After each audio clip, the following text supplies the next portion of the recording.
Yeah, I can't remember whether I wrote this to you in the initial invitation email. Maybe, I'm not sure. But like the first time I actually came, I think, across your work was actually that Twitter feed you had that I think starts with sentimentality ahead or something like that, a bit of a warning.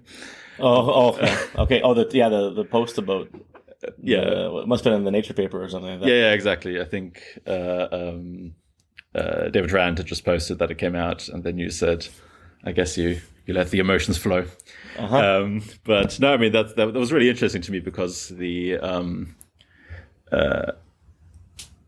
mean, I didn't grow up like that, but basically like, especially my mum's side, like my grandparents both grew up on a farm completely like in the middle of nowhere in Germany. I guess the middle of nowhere in Germany is slightly different than the middle of nowhere in Canada, but slightly different like scale to this. Right. But a lot of these kind of things you wrote about were very kind of from stories I'd heard from my mother, from my grandparents, were very, very familiar to me from that way. So it was this kind of, I just found it really interesting and really, I don't know, yeah. I just found it very lovely. I mean, a rare case of people being genuine on social media, but I've never been able that good at that part of the social media, which is like the putting on the persona thing or whatever. But I just and I know that there are people in the field that have backgrounds like that, but you don't really hear from them a lot, or maybe generally people don't want to overshare or whatever. But I felt like it was a good opportunity to kind of explain some of the background behind how someone gets to that position. Yeah, and I feel like it's, I don't know, I feel like it's probably a lot more common than people think, just because it's, I don't know. I mean, maybe it's not, I don't know, it probably depends on country and all sorts of things. But anyways, I wanted to talk a little bit about Carrot River and what goes on there. So maybe what is Carrot River? Let's start there. I mean, that's something probably that's people haven't heard of. But... Well, there was a river and there's carrots beside it, and so they called it Carrot River. So that's the story behind the name. There's not actually more interesting than that. I mean, just briefly, I did when I did actually take a trip to Carrot River on Google Maps. Had a look around, and so at one point I was zoomed out, and so I had like Saskatchewan. Is that how you pronounce it? Yeah, Saskatchewan. So I think it was like that kind of level where you could see, all the towns like on a broad scale, and basically all of them are just people describing things that they are literally looking at the moment that they found in the city. So I wrote a couple of them down. So I mean, this is again slightly broader scale, but so here's some names: Rivers, Swift Current, Canoe Narrows, Maple Creek, and Swan Rivers. Then there's a couple of lakes. Again, these are towns, not lakes. I mean, maybe they're also lakes, but the town names are Cold Lake, Snow Lake, Green Lake, Meadow Lake, Clearwater Lake, Candle Lake, Gull Lake, Frog Lake, and Moose Lake. Not to be confused with Moose Jaw, Elk Point. There's Plentywood, which is phenomenal. Outlook, presumably named before Microsoft came along. Winnipegosis, which sounds like a disease, some sort of infectious disease. Then two that I thought were kind of interesting, named after people. One was Humboldt, which is, I guess, if you want to name something after German, that's a good German to name something after. And then Herbert, which is just like the most generic male name. And Bow Island, or Bow Island, I'm not sure, which is not an island. It's just a town near a lake. But what I found interesting is that it has an airport, which is just a field with a single tarmac in it and nothing else. Oh, yeah. I love the kind of... It's like that counts as an airport. I'm surprised you didn't mention Climax, Saskatchewan. Oh, no, I didn't see that. Maybe it was a different... Maybe I had to zoom in a bit more. I'm not sure. Yeah, exactly. It's hard to find that one. We like to name things. I mean, it was like by the time people got to like the Western society, the colonialists got to Saskatchewan, they had run out of names. I think. I mean, there was just let's just whatever's around, whatever's on the ground, whatever it is, that's what we're going to call it. So yeah, we mentioned what Carrot River is, but it's also, I believe, the place you grew up in. Yeah, that's right. I mean, so if you and I actually suggest people go on to. I do this for students. I will pop up Google Maps and just like. Because you can explain it intellectually, like you say, oh, well, it's quite a bit further north than you might expect. But then you have to kind of like look it up and actually to appreciate that. It's like, I mean, among academic psychologists that I'm aware of, like there's not many people who are from further north than that. In fact, in Carrot River, like if you go north of where I'm from. Basically, I mean, it's like the tree line. So like there are like small towns that are around there. But if you go north of my town, it's just trees for like thousands of miles. And there's like, I mean, there's some like First Nations reserves in a few places, and like, but the population density north of that is like lower than Siberia, probably. Yeah, it's just three scientists trying to find something out, and then it's one person who got lost somewhere. But so I mean, my assumption is that this would be a completely working class community. Is that correct, or is that just? Oh yeah, it's a farming. It's the community is based on. There's a sawmill in town. That's where my father worked after. So we were on a farm. If you want to know the whole story, until I was about 5 or 6. The farm went bankrupt. It was like the family farm, and then there was like interest rates in the 80s. Blah blah blah. My dad started a pig farm. It all didn't work out. So the farm went bankrupt. We had to move into town. And he started working at the sawmill, and he also had a construction job and some other stuff. And then Mom worked at the kind of like old folks home, assisted kind of living place. And that was like, I mean, but we were like, the thing about a small town like that is like there aren't huge class differences because everybody is in the same boat. You know what I mean? Like there are some people, the pharmacist had the nicest house. You know what I mean? And they were like, we would call people rich. Of course, when I grew up, if you were rich, that was like a big insult. People would brag about how crappy their TV was, and we have 2 stations or whatever. But then the farmers started doing well at some point, and they got satellite dishes and whatever. But but it was I really enjoyed it. I mean, I as far from my own perspective, my childhood was amazing. Yeah, I mean, I always say I grew up rural in the countryside, basically. Although, in this conversation, I guess I can't really make that point. But generally speaking, I say that because it was like 6,000 people or something like that, and then 20 minutes away from a city that was like 250,000, that kind of thing. So, around on the right side of our house, there were sheep. Not ours, but like there were sheep from some farmer. Behind there were sometimes some horses, that kind of thing, right? Lots of cows around, that kind of thing. But but I mean, here's the thing: was that your rurality was probably more salient to you because you were close to a city than it was for me. We're so far out. The closest like Walmart's like an hour and a half away. You know what I mean? Like that, everything around was the same. Like, we didn't have the contrast. Now, when I went to, we did go to the city every so often. A couple times a year-ish or something. We would go to Prince Albert, which is like a city of like 200,000 people maybe. And that's where we'd go school shopping at the start of the school year to get new clothes or whatever. Oh, and then we'd go for Christmas shopping. So that was basically when we went to the city. And so that was like, when I first moved after I graduated high school, I moved to Saskatoon, which is the kind of closest bigger city that has a real university, the University of Saskatchewan, which is where I went to undergrad. And I was actually literally afraid of the city. And I mean that like actually, like it was like the experience of being in a city with people that you don't know and like being around that like consistently for the first time was actually quite scary. And then, so you mean because everyone at home, you knew everyone knew everyone. Yeah, because there was never, I just trying to imagine if you could put yourself in the position of like always knowing everybody all the time.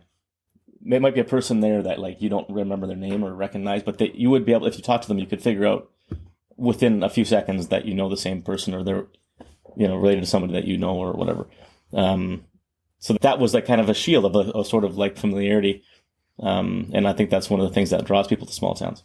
Getting to the city, you go on the bus and no one's looking at each other. They're not like, it's totally weird. It doesn't take very long. It didn't take me very long to like become a city guy and like do that myself and put the headphones in and just not pay attention to anybody. But initially it was quite a shock. Yeah.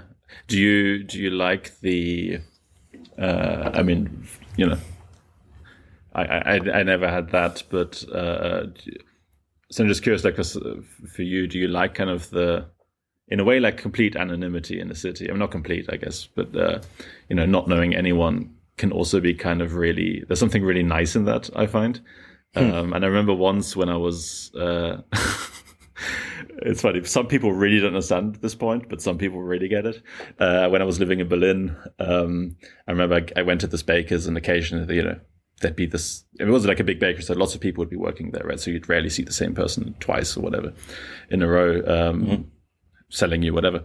And I guess I had the same orders frequently, or the same order. And so at some point, this lady was like, "Oh, you want this and this?" You know, the thing that I always ordered. And then in my mind, it was just like, "Oh, I can't go anymore."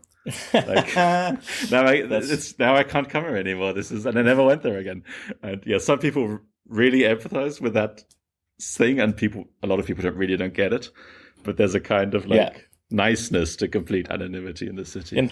Interesting. Yeah, put me on the side of not getting it. But that's because that's so far removed from what my growing up was like. I mean, I think there are because I am kind of introverted to some extent. Like when I go, if you're in a small town, when you go to the store, you're running into somebody. There's no like just quickly go to the store and maybe if you're someone who cares about their appearance, which I'm not really, but if you're someone who did that, then you like going to the store with your sweats on and like looking like garbage, you're going to run into, somebody if you do that. So you can't really do that in a small town. So that's one thing that's nice. But I mean, I'm in Ithaca now, it was like one of the things that drew me to Ithaca, New York, which is a smaller city, is the fact that it is like that, where you see people and you're in a community and you know everybody. And so I am still drawn to that, I guess.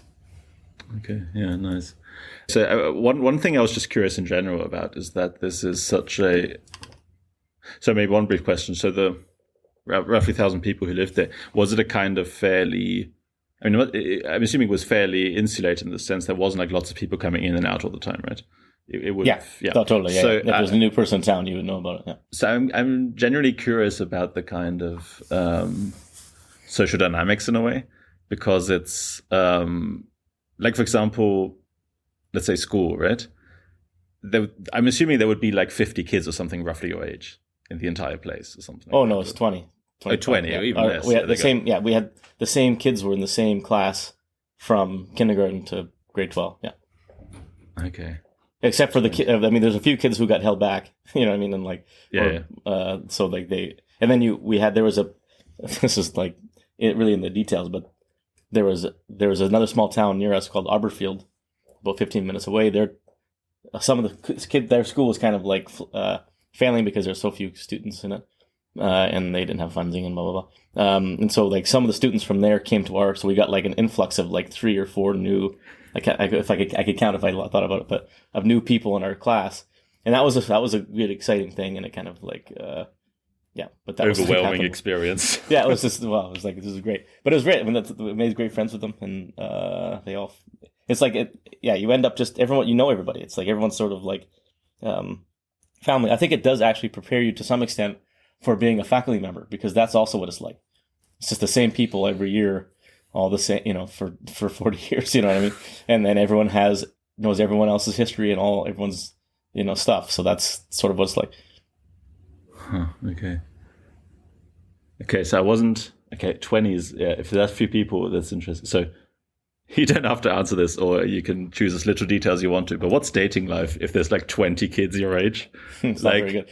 I mean, also, you know what? I gotta tell you, it's worse than that, because I have a twin sister. So me and my twin sister were in the same class. Yeah. My class only had, for most of the time, 6 girls. It went up to 8 girls at one point. One of the girls was my twin sister, and then the other ones were friends with my twin sister. If I say to Tiffany, who's my twin, I could never get a date because they all were afraid of her, or they didn't want to like date her brother. She was like, no, they just didn't like you. So I don't know. Yeah. So you had an excuse in your youth why it didn't work, but yeah, I did ultimately get married, but it wasn't from somebody from care of her. Yeah. Yeah. Okay. And so I remember in that Twitter thread you mentioned the kind of, how should I put it? The thing that's like, there's a bit of a nuance here to put it correctly, where it's like not receiving academic support wasn't like an active thing. It's just like a thing that didn't exist. So I'm assuming, or maybe it's rather a question, like, so did most people then stay there and kind of continue doing that life and working in a farm or working at the mill or whatever? Or what was kind of the norm or the expectation, kind of spoken or unspoken, for like what you end up doing with your life, kind of? Right. Well, a lot of people left. It wasn't probably at least half the people have moved to some other place or whatever. Some of them are living in smaller towns elsewhere or whatever. And that's just like a matter of jobs.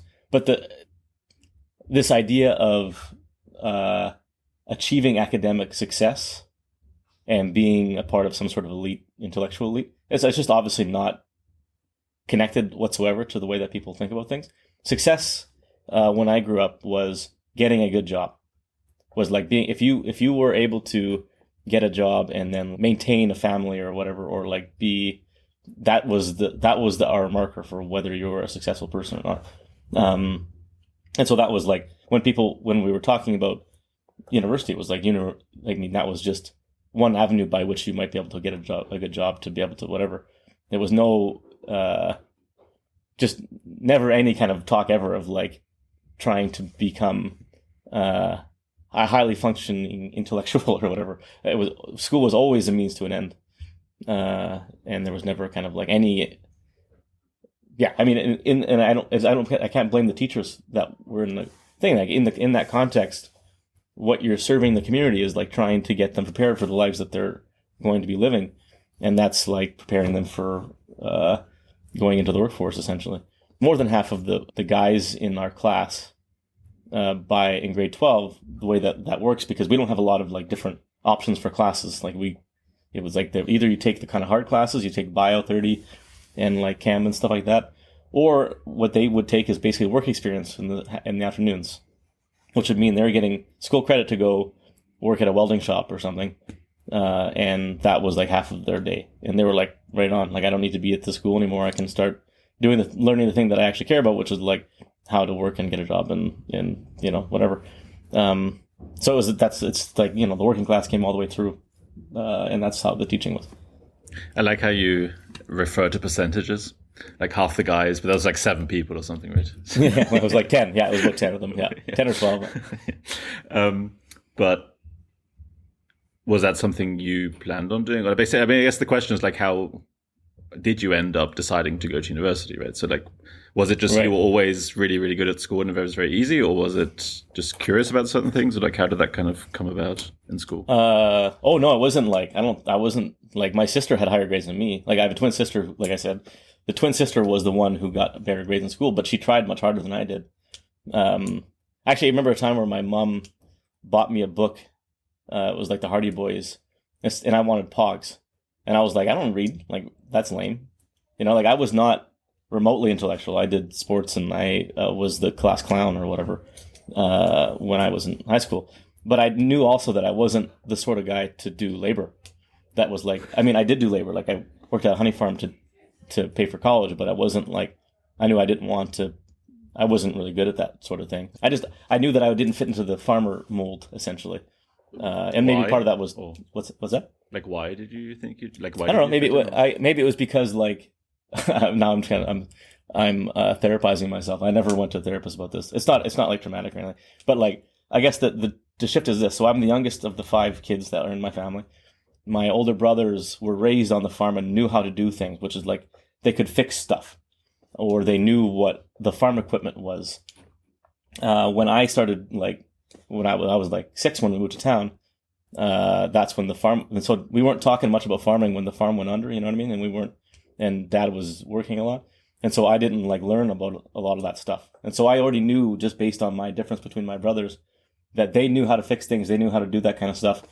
And I didn't do that. And so like but what I did do instead is like, what I was good at was talking to people about their mundane problems. I was the person that people would come to when they were like, why did he say that to me? Or like, what's the deal with this or whatever? And so then that's how I decided. I was like, well, maybe I should become a psychologist, because, I don't know. But at the time, what I didn't realize was that I was just using logic. I was just kind of like, it was just problem solving. And I actually I'm not particularly empathetic, or I'm not like really good at actually like helping people with their actual problems. I was just like in that position, I was the sort of person that was able to think through things in ways that other people weren't really thinking through in the small town. And then I was like, well, I'm not going to be a pipe fitter or like a welder, so I should go to university probably, and like I can talk to people, so I might as well be a psychologist. That was the extent of it. And then I was like, I have to go to university, so that's what I did. Okay, and that was... So one thing I find interesting about how should I put it? I mean, it seems to me that there's this, again, I haven't experienced this firsthand per se, but like from what people who grew up in roughly similar situations, or who grew up very working class or something like that, have told me, is that sometimes, like people who went to university and have higher education and all these kind of things, there's this weird, like two things happening at the same time. One is often a kind of like, oh wow, these people are so smart and geniuses and different. And at the same time, often a bit of a like disdain for it. Kind of like, I mean, yeah, like you think you're something better than us, that kind of thing. So I'm just curious, was that something that, was that at all a factor, or was it just like, oh, really, like, cool, you're going to university, good luck? Or I think it's actually sort of like neither, almost, in the sense that like it was neither venerated as being some special thing, but it wasn't really like viewed as being some, because it was viewed as just a means to an end, anyways. So like people, if you go into the trades, if you're a plumber, you still go to school for that. You're not going to university, but you're going to a trade school. And so like it wasn't, it would be kind of expected that most people would try to do something to help them get a better job. And university is just one of those things. And so it wasn't thought of as an intellectual pursuit even, really. It was thought of as a vocational decision. And so, it was just like an economics choice, I see what you mean. You took a different kind of trade or training in that sense. Okay. And then so one other thing that's important about that is like in the States there's this whole thing about where you go to school and like which one did you get into and like what how do they ranked, all that kind of stuff. Not even remotely was this a consideration. You go to the university that's closest, that makes the most sense economically for like, do you know people that live in the city? Can you afford rent there or whatever? Like, and so I went to the university that was the closest to where I grew up, which is what 90% of people would do.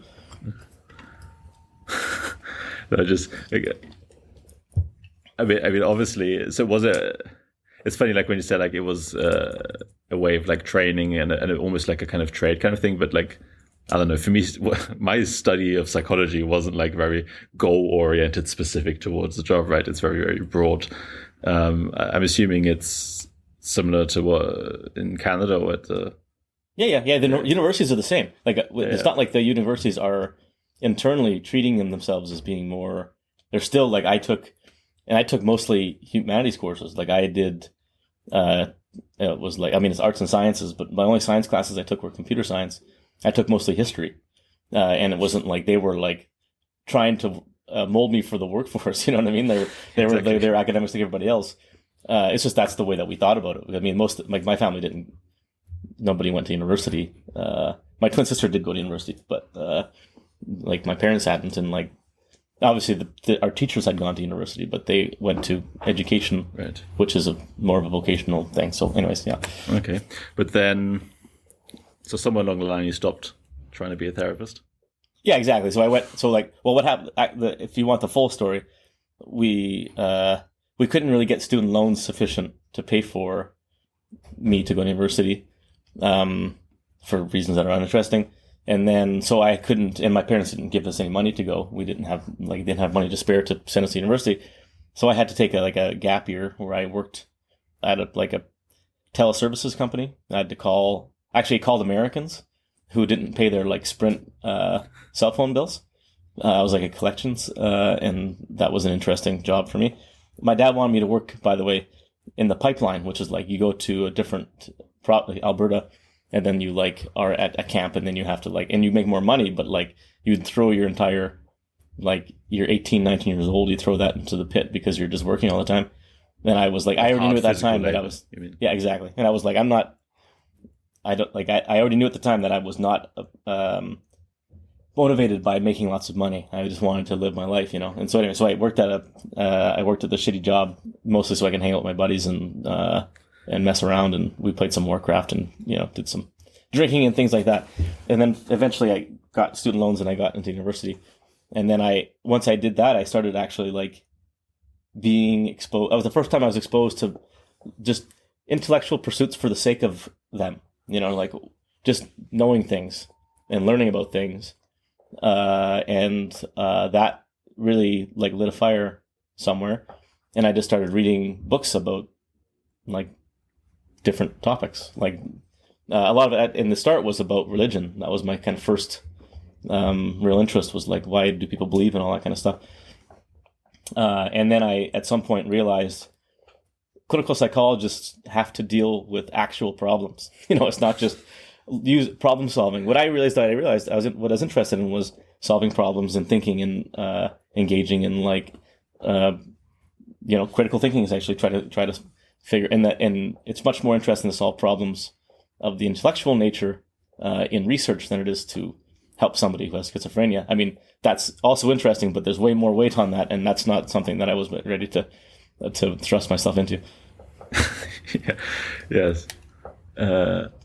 So I just had a random kind of connection, just because you said, kind of common sense logic and problem solving and that kind of stuff. Skipping ahead just a little bit, I remember that. So I mean, you did a postdoc with David Rand, right? And I remember, he did his PhD, whatever, with Martin Nowak, something like that, something like that. And so I read Martin Nowak's book where he talks about some people he also worked with, and one of them was David Rand. I remember, I think with him, the description was something like, it was something that almost seemed like a backhanded compliment, where it was something like one of the most like common sense kind of something like that kind of people. But it's also in the context, like, this is a really undervalued skill to kind of just have. Well, I think that by the way, that is a great descriptor of Dave, but it's also what makes Dave a genius, in the sense that because there's another version of the intellectual pursuit thing that I'm talking about is you turn down into something more similar to navel gazing, where you're solving problems that. I guess the thing that I would think, and then this is maybe how Dave and I became such good collaborators, which at some point we can get to, I guess, but I never kind of got away from, it's not just for the sake of knowing something.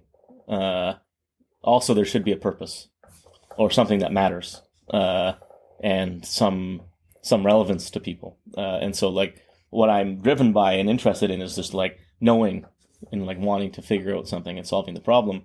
But I'm still have that kind of underlying kind of like, let's try to make sure this is relevant. And that the common sense thing is what Nowak's talking about, was like Dave is amazing at knowing where people stand.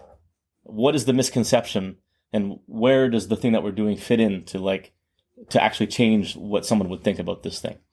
And so you need to have common sense for that. If you're doing work at a level that's too removed from where everybody else is, then you can't get them to where they need to be in terms of what the knowledge is. So you have to bridge those gaps. So you have to,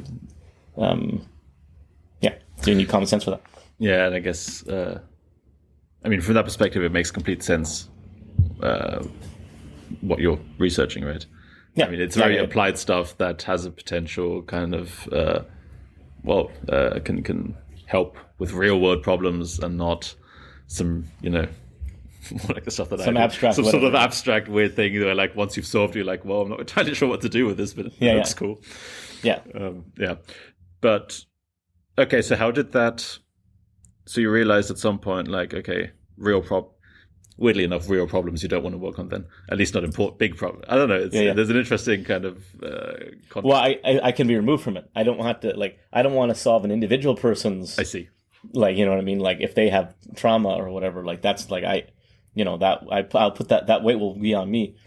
I can think about the world's problems, or like a collective issue that we have, and that's fine. And that's for me, that's a way of coping with myself. You know what I mean? Like, here's this problem in the world. Like, how do I understand it?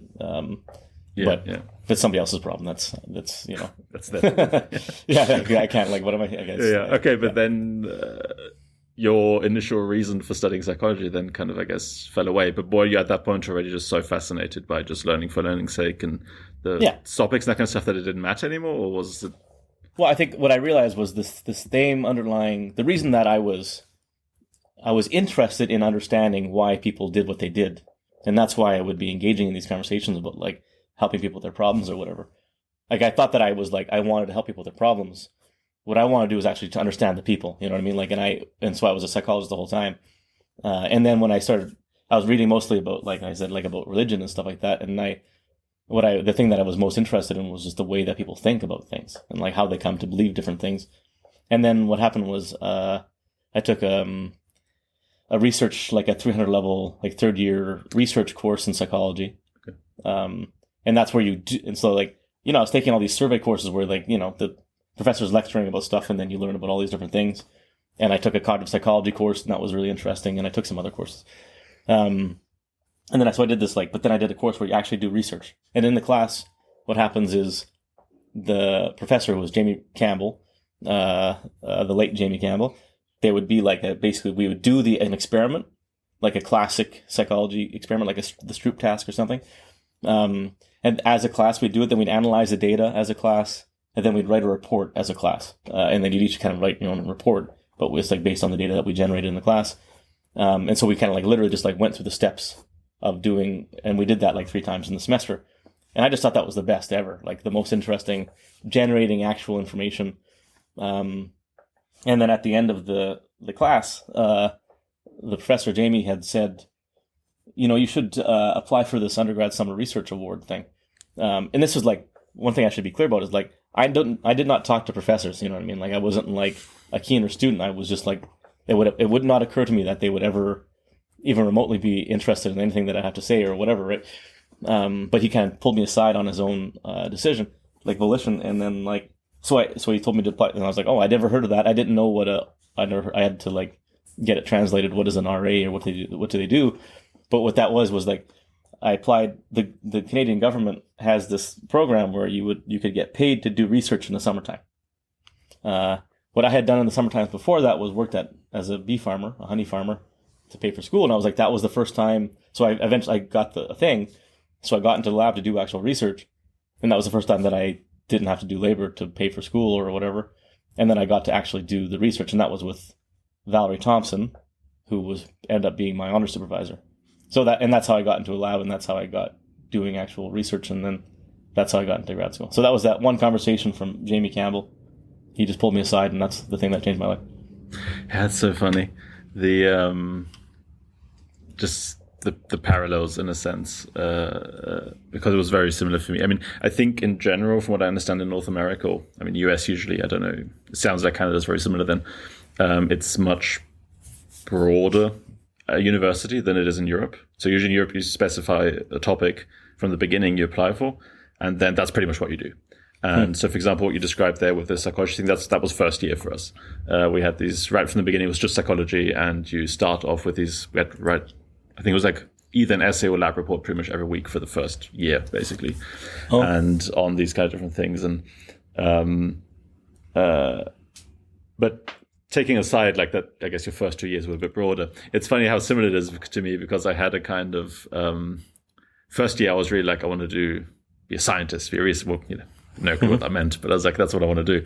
And then I guess there's so many people in the second year, you have this like dip where you're just like, I don't want to, I came, the only reason basically I didn't quit is because I wasn't rich and I'd already paid the tuition fees. It's like, you already paid the tuition fees for the year. I mean, like, you might as well, this is like, okay, fair enough, I might as well continue at least this year, right? And yeah, I can't afford to just like waste, you know, just throw all this money away, right? And for me, it was then, you know, as I was kind of just like going through the motions, basically, we had these like little tutorials. It was basically like one professor, whatever, with like 10 students in the room, and you could ask kind of these like informal questions or whatever. And he mentioned there are these summer research scholarships you can apply for. And I applied for it thinking, so at the time I wanted to switch to do film, make films. So I was like, okay, if I get this, like I've already paid my rent for part of the summer, then I can keep the money and buy a camera. And luckily I had very good grades in first year, but not in second year. They only asked for my grades from first year. So I applied for the thing, and then I got it and loved doing research. Yeah. It was basically exactly the same thing. It's hard. It's like, this is the amazing thing about it, because you don't, it's like, when you start doing it, it clicks for some people and it clicks or it doesn't. And that's the thing that matters the most. But it's like the odds of getting into that position to do it, you know, there's like, I mean, at least in my case, it was like, it could have went 1,000 different ways easily. I mean, the weird thing for me is also, I think I was the only person out of the 10 who just asked him about it. It wasn't like it was like I was just the only person who kind of tried, you know? I mean, I don't know why the other people didn't. I didn't ask them, but yeah. Yeah, in my case, I actually did not get the scholarship immediately. It was like I was waitlisted, and then someone said no, and then I got it. So it's like even more like that's one extra level of like the chances being against me of like having gotten here. But yeah. But that's what sparked the love. And then I did a lab. I didn't get into grad school. So what was the year after that. What research kind of were you doing then? Or like collecting data for, presumably, or that was research on reasoning. It was my first project. Was working with Valerie Thompson, and she was doing this work on metacognition, essentially. What is the connection between our intuitions that come to mind immediately and the extent to which we engage in this deliberation process that occurs kind of later? And she had this idea of like this middle step of like essentially metacognitive feelings of rightness is what she calls it, where like if you have something pops into your head initially really fluently and like it feels right to you, then you're not going to spend much time thinking about it again. And then we had this paradigm that she invented, this like it's called the two response paradigm. And so my first ever research was just on that. And then that paper was eventually published in cognitive psychology called Intuition, Reason, and Metacognition. It was my most cited paper for a long time. It was the first thing they ever did, but that was just me plugging into a lab and doing the stuff. But my experiment was on base rate neglect, and I had done a study on base rate neglect in the second half of I did that 300 level course I told you about. The second half of the course, you do your own project, kind of mini project in the class. And so I did a base rate neglect thing because I like the reasoning stuff. And then I did a base rate neglect experiment for the honors thesis, and that's what's in the paper anyways. So everything kind of connected as it went through, but at the time I didn't realize that's because I was being guided into a kind of a research topic. It just so happens that's the thing that it worked perfectly for what I was interested in. I have a broad question about. So it sounds to me that you've pretty much been working on more or less the same research topic then right from the beginning. I mean, branching out into different aspects of it, but within the world of research you could be doing in psychology, it's a pretty well-defined field, right? And, that's right. So I'm just curious because I think I've always been the exact opposite of that, and I often. So occasionally I'll have like a bachelor's or master's student or something who's working in the lab or whatever, and wants to maybe do a master's project, whatever. And I remember once I supervised a guy's bachelor's project, and he was very good. I was very happy. It was great. And then he asked whether he could also do the master's project with me. I was just like, don't you want to do something else? Like, explore. Like, don't just do one thing. Like, go out and do something completely different. And I don't know. For me, I always have it as a kind of general principle that it's probably very good to be exposed to lots of different things and kind of see what you like, and then really, find your thing in that sense. But also, in a way, I think what I'm working on right now, what I really like, is basically just like after doing all this exploration, I kind of randomly ended up in one topic, and then within that found the thing that I like and did that. So I'm just curious from your perspective. I mean, I guess it's not necessary to explore that much, or kind of what's your perspective on this kind of exploration versus just doing one thing if you like it?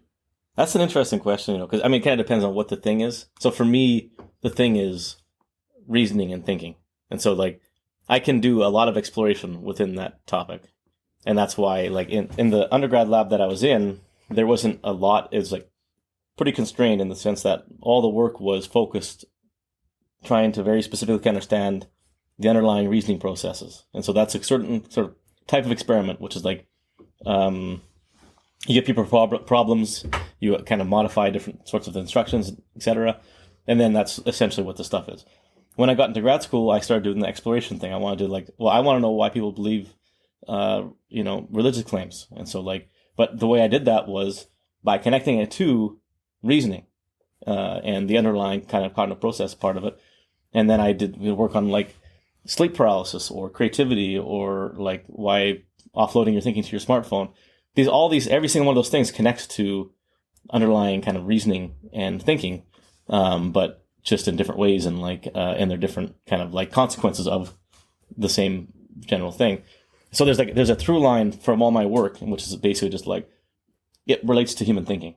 But then you can go from that to misinformation to dialogues with artificial intelligence to whatever. So I was able to do. So I mean, that's just the reality of it. Now, in terms of the actual question, which is like, what should people do? Is like, well, that's up to you. I mean, if you're so obsessed with one thing that you can like, if you're like, there's this professor at University of Waterloo, Colin McLeod, a really highly respected, great professor, amazing research. At the end of his career, he got really interested in the production effect, and which is basically, it's a memory effect where if you give people a list of words and half of them, they say them out loud, you'll remember the ones that you say out loud better than the ones that you don't say out loud. And there's like, you can do a million different iterations of these experiments, which is like, what happens if you whisper it? What happens if it's blocked? So it's not like a list. If you like say out loud one set of words, but then you don't say out loud another set of words, that's different, etc. And so like, they were just going through every iteration of all these experiments because they were so interested in this one thing. And there's a kind of like, there's a beauty to that too, you know what I mean? So I guess it's just up to your own interest, I guess. Do whatever you want.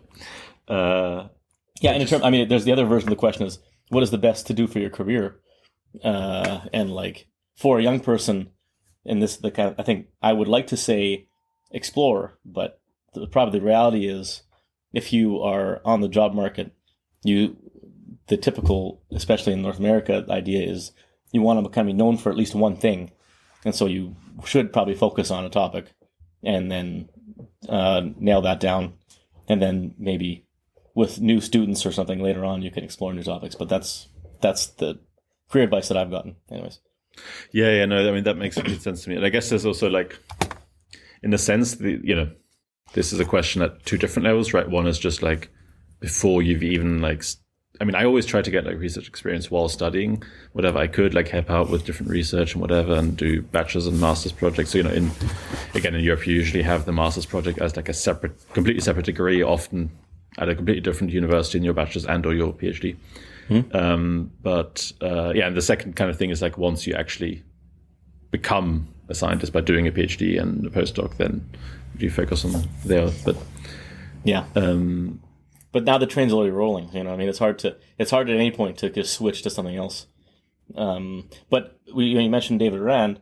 He did that. I mean, like David Rand was known and had done lots of work on cooperation, essentially, understanding and social interaction, that kind of stuff. And then I became his postdoc. Right, like I moved to. Now, if we're gonna do the whole story, we're skipping some parts, but I did grad school at University of Waterloo. It was spectacular. John Fugelsang and Derek Kohler were my supervisors, and they're amazing. And I was doing work on like understanding how people think and applying it to different things. Then I moved to work with David Rand. We didn't really know what we were going to do work on there, but then the 2016 election happened, and Trump became president, and fake news was this big problem. And I had published just before that this like paper on the psychology of like bullshit, of like why people. That bullshit in that case was like this pseudo profound, like more like mundane, like woo stuff. But then like this idea of people not necessarily lying, but just like not caring what's true, which is how we define bullshit essentially, or Frankfurt did. It seemed like that was really what was capturing the moment. And we wanted to do work trying to understand that. And so Dave, who was doing all this work on cooperation, basically was like, we started doing this work on misinformation, and he was like, that's what I'm going to do now. He doesn't do any cooperation research anymore. He's like, that's the thing that's fun for me. And then he just shifted it. And the lab is still called the Human Cooperation Lab, the HCL lab, but they don't do research on cooperation anymore. They do research on misinformation and things like that. Yeah, I have to admit I'm not very happy about that story, because I did cooperation and still do cooperation, and it annoys me to no end that he stopped doing it. So I guess now I know who I have to blame. I always wondered, like, why did he switch? He was doing really interesting stuff on cooperation. It's my fault. You blame me, man. It was totally my fault. I just pulled him into my world. I was like, hey, stop doing that over there. Come hang out over here. Yeah. No, because it was genuinely like, because I was also, I mean, I've never done the evolutionary kind of stuff, but I've always been very interested in it. And especially at the beginning of PhD, there was a question of whether I was going to do more also like evolution of cooperation kind of stuff. And you think about like what might I do in the future or whatever, and then at some point it's like, yeah, he's not an option anymore. He's not doing this anymore. Yeah, you're not going to do it. Yeah, like there are parts that are relevant for some things, and like, but it's not. Yeah, it's just like not the thing he's thinking about anymore. And so like that ultimately is what it is. Like, what is the and so because we're doing work, and I've always tried to do work, like I said before, about stuff that I think that it matters for the world. What that means is like, what is it that's drawing my attention in the world that seems important? And then the research, if you just look, and like that's what the research is about. It's just like, how do I understand this thing from the lens that I bring, which is like we start from understanding the nature of human thinking and reasoning. How can we use that to better understand this kind of problem that's emerging in the world? And so that's, or this new technology or whatever it is. So then I've always get this question, like, when you go on job interviews and stuff like that, people say, what's your 5-year plan for your research? I was like, there's no like, because it's about what the moment. It's always about there's a leg, but it's always about how do we figure out what these problems are that is currently the thing that I think about before I go to bed. And so it's not like I'm going to do this, then I'm going to do that. It's just, it's almost more reactive, I guess, than that. How do you then handle that in these kind of interviews? Because saying, dude, I don't have a plan, I'm assuming that isn't the best answer. That I don't know.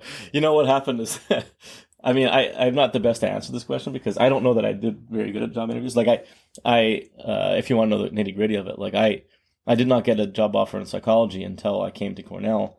At that point, people stopped asking me that question because I'd done enough stuff that I guess it was apparent that it was going to continue. I guess I don't know, but before I was a professor at Cornell, I was assistant professor at the University of Regina at a business school, and that was like a kind of unique situation. Like because I was from Saskatchewan and like I had done more research than like I was coming from a different field where, not just my own record, but just like like there's way more social psychologists and cognitive psychologists publish way more work than people in organizational behavior.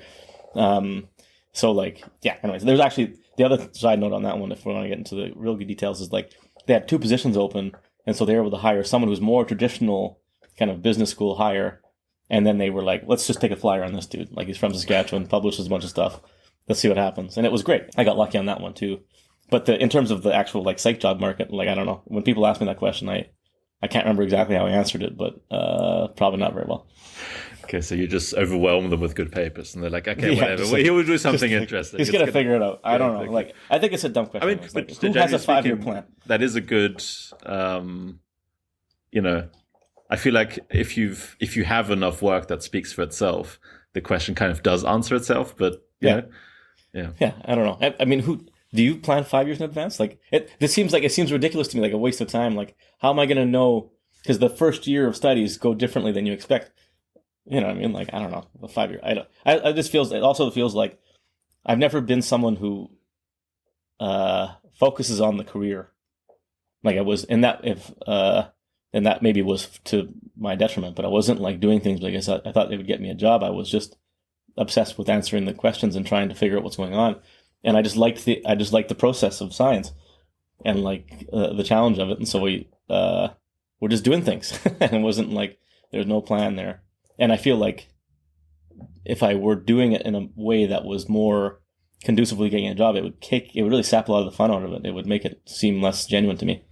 So I was fortunate enough that I survived despite the fact that I was not being very mindful about my own career. Okay. By the way, quick question, just because we discussed your background, and then you mentioned, you were a professor then in Canada, in Saskatchewan. Was that like a big, like, wow, I've become a professor, like me became a professor in Saskatchewan? Or was that kind of just at that point, just it was so normal for you to like be thinking about those things that, oh yeah, I'm just curious, like, was it a bit like one of us, like, or like even in the place you grew up, was it like a bit of like, wow, one of us like made it to professor, like kind of thing? Or was it just that's it. It's a good question. I mean, for me, it didn't feel important, or there was never a moment where I was like, so like, apart from there's a few cases where, like, when we published the Nature paper, for example, I had this thread where, like, I actually started reflecting on how, like, far I had gone, I guess you might say, or like how different just the path, I guess. But like, for example, when I got my PhD, my parents came and they'd never seen me give a talk before, and I think they'd never been to a talk. And my mom was like really thrown off by the external examiner, like asking me these questions. And she was like, what was that guy's deal? Like, why was he so like aggressive or whatever? And I was like, oh, he was just, and they weren't even aggressive questions really. Like, he was just, it was so, which was really funny. And then the other story is that after we got out, my dissertation was about, what triggers analytic thought. It was like really theoretical about like conflict detection and reasoning. It was just like, I just kind of I just had this one chunk and I had this model that I had, whatever. And so my dad, I'd made nothing about why that was important to anything. And so we walked out and they're deliberating, and then he was like, wow, that was really interesting. What's it for? He was like, I don't understand what this is, or like, eventually at some point he realized, once I started doing work that was more applied, like on misinformation, he kind of got the connection. So anyways, that's a long way of answering. When I got a professor that was like, I guess there's some extent of like, oh, well, Gord got a real job finally. And like, he's not just messing around going to school. And so that was like, I achieved the thing that I had set out to do all those years before, which was like gainful employment, and a job that people respect. And so that was a big thing. But the bigger thing was because the work grabbed some attention, like the misinformation stuff, the biggest single thing was like, there was the Nature paper, all that kind of stuff, whatever. But I was on the radio. Gormley is this guy he basically is the radio person that would be on at the mill when Dad was working. And I did an interview with Gormley on the radio, and the whole mill heard me talking or whatever. And that was the thing that was like, wow, okay, maybe Gore's doing something different here. Like, this is whatever. So it wasn't the professor job. It wasn't anything else. It was going on Gormley. Yeah, no, I get that. Yeah. I also find it funny when you mentioned like, wow, you finally have a job. So like the first thing is like, I've never been a huge like partier in my studies, you know. But I think my English grandmother always thinks like, if you're a student, that's all you're doing.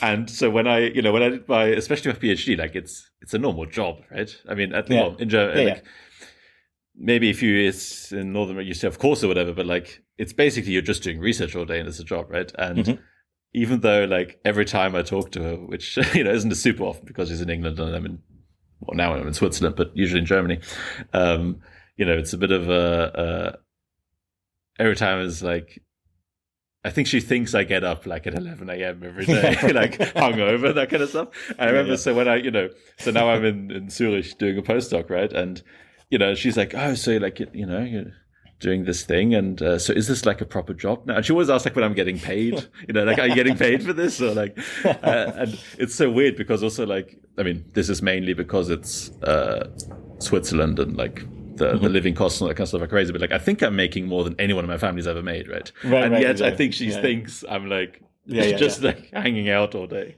Yeah. I had to say, I mean, it was similar because like when I went to grad school, I had to constantly explain, oh, but I'm getting paid, so you can think about it as a job. Like I have a job now, and then because I did my postdoc with Dave Brown was at Yale, and so that was the thing where they were like, oh, well, like I've heard of that before. Yeah, you know, they wouldn't be able to tell you where it was or anything, but. That was the kind of the first thing where I was like, they thought, oh, that's interesting. Okay. They still really don't understand the whole process of research, but like, you know, when I published a paper on the psychology of bullshit, I printed it off and gave it to my grandma. And she read it and she'd have it on her, like, in her room, and she would show it to people or whatever. So that when they had that, there was something there that they could show people, that made it more tangible. Yeah. It's an actual like object that you created. This is what Gord is doing or whatever. Yeah, and So it's talking about bullshit. Yeah. It just, you know, I have a picture of my grandma holding up the paper with a big smile on her face. It's one of my treasured things. Yeah. Maybe kind of a final question that goes a little bit, I don't know, into your background, which is, you mentioned a couple of times that you were interested in religion, almost like a topic within which, or to which to apply kind of reasoning, research, and that kind of stuff. Was that because it was like a big thing where you grew up, or was it just like why religion specifically, basically? Oh, yeah, that's a great question actually. So it wasn't like certainly on American standards, we were not. It's like it's not like American religion. Like it wasn't in Canada. It would be kind of improper to really wear religion on your sleeve, at least in a small town where I grew up at the time. But we went to church when we were young, and then my grandma, who was like my favorite person, if we went to church with her on Sunday, she'd take us out for Chinese food. So I was like the last one in the family to continue to keep going to church. But of course I didn't believe in any of that stuff. I just like hanging out with grandma. And then there was one story from my youth is we had Sunday school. It was a United Church, which is a Canadian church. It's kind of like something similar to a Lutheran church or Anglican church, I guess. And whatever, Sunday school, they would teach us all these like stories about the Bible, or like, Jericho, the walls of Jericho, and they blew the horn and the walls crumbled down. And I would ask way too many questions. You know what I mean? Like, is this like, how did that happen? Like, is this like something that literally happened? That's just a story. And eventually I was booted out. They were like, don't let him, he doesn't need to come back here anymore. You can just stay with the adults during that part of the sermon or whatever. So the way that I got into understanding religion was because I was like, everybody believed it. A lot of people didn't seem to think that much about it or care that much about it. And once we, as kids, were old enough, my parents stopped going to church. They were like, we did what we were supposed to do. We taught them morality or whatever. Like they went to church when they were young, and now we don't have to do that anymore.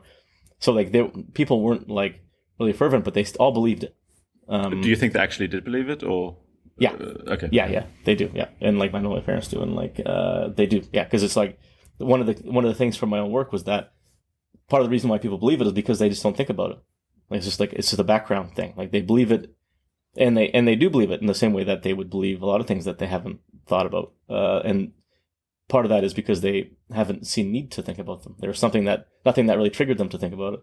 But I was always in that one. I guess the thing that I thought that was unique about myself was that I couldn't stop like thinking about why this is that or whatever. And that's how most scientists become scientists, is they can't stop asking questions.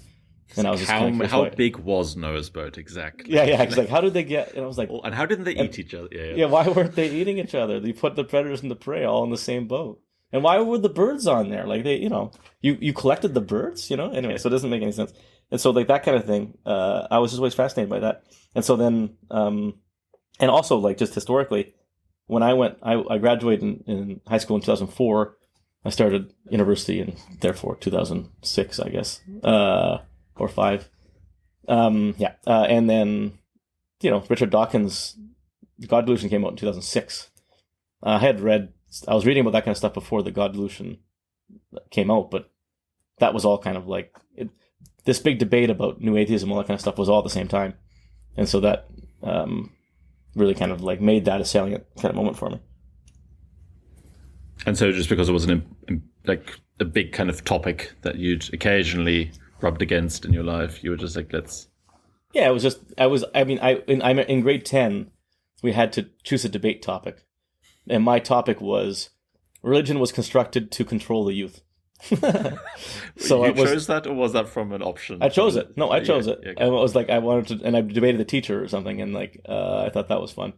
So like I had long this like kind of like I long didn't like the idea of religion, and I can't remember a time when I learned about evolution in whatever grade 5 or whatever it was, and I was excited about this idea, and I told Mom about it, and then she kind of spontaneously said, "Oh, but you still believe in God, though, right?" And I said, "Yeah," but then what she didn't know was that like that was like, wait a second. What does that have to do? And then why is she asking me the connection between those two topics? And then within probably within, I don't know how long, I mean, this is probably just me making up memories or whatever, but like, it didn't take very long after that where I was like, I guess God doesn't exist. And so anyways, that like, I guess because I'm a navel gazer myself, I'm thinking about the way that I'm thinking about things. That just got me interested in that. And religion is just this big topic. Now it seems almost quaint. Actually, that we were debating about the existence of God, and that seems like that would be fun if that was the major thing that we had to debate about in modern life. Now it's like, ice raids and whatever else. So whatever. Yeah. I think I had lots of things I could say to that topic in particular. Just open up a giant can of worms. Yeah, exactly. But I guess I should. I want to also ask about the actual content of what you did. Yeah. Then let's maybe start with when you moved to David Rand's lab. I mean, so why did you go to his lab?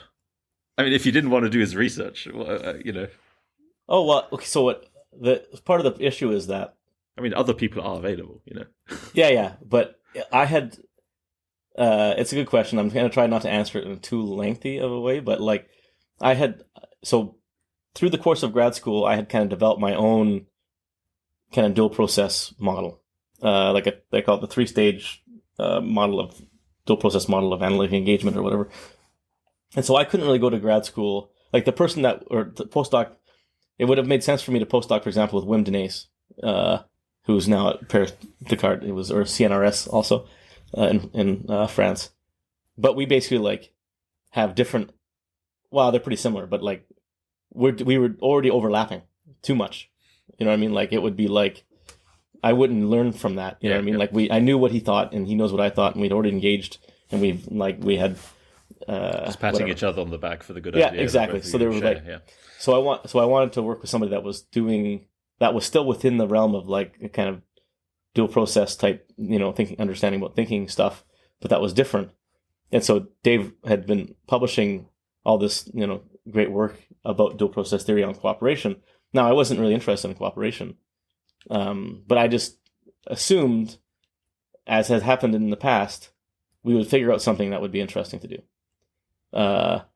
And so I didn't know, like I said, I really didn't know what we would work on, but I just knew that I've always been able to figure out something to work on, and like I would be able to find something that he would be interested in. I'm sure. And so then, and I was right.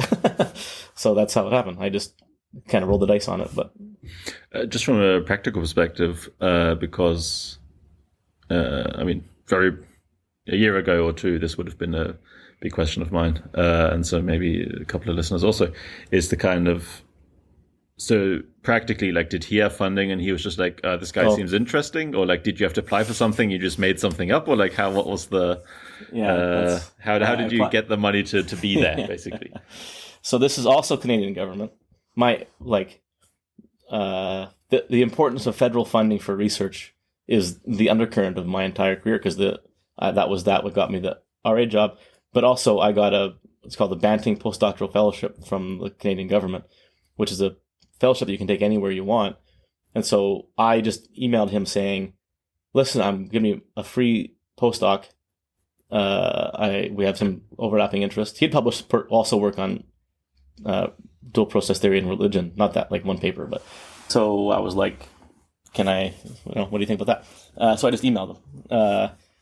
The other story, though, that sorry, so you literally just got that because you were so good before, or did you have to apply, or like what was the? I applied. Yeah, I mean the postdoc funding was a competition and within Canada, and I applied and got the thing. So I won that competition. That's how I got it. Of course, I guess I would have emailed them before I knew that I got it, but like based on past precedent, I had some guess that I would get it, and that's whatever based on like what people were telling me. But the other part of the story is that because I was so like, I don't know if I even met somebody from Ivy League or whatever, or I probably did, but like I had never been to one, and I didn't really know. And certainly, like, I mean, David Rand, like he published like a Nature paper every year or something. Like I had assumed that this guy was insane. You know what I mean? Like my idea of him was so inaccurate, and so I had to write just a cold email being like, hey, can I join your lab? And I had really no idea how to do that. And I ended up writing like probably the most obnoxious, shitty email of all time. Like it was not. Part of it also was that this is really in the weeds, but Shane Frederick, who was the guy he's also at Yale at the School of Management, but a business school, which is what I didn't want to do at the time. He was the person who invented the cognitive reflection test. So I had already talked to him.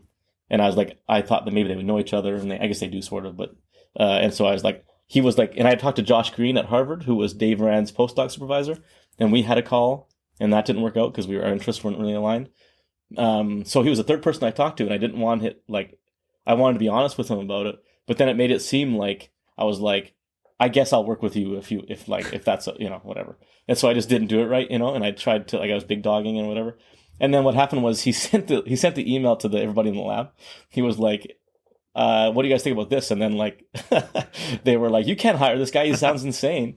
And then Nick Stignaro, which was a PhD student in his lab, who had similar interests to mine, we had a Skype call, and that was like his day was like getting a feel for like whether I was cool. He'd like talk to Nick, and then we had a good call, and Nick's a great guy, and he was like, no, he's normal, it's fine. And so he gave me the position. He just doesn't know how to write, but he just doesn't know. Person.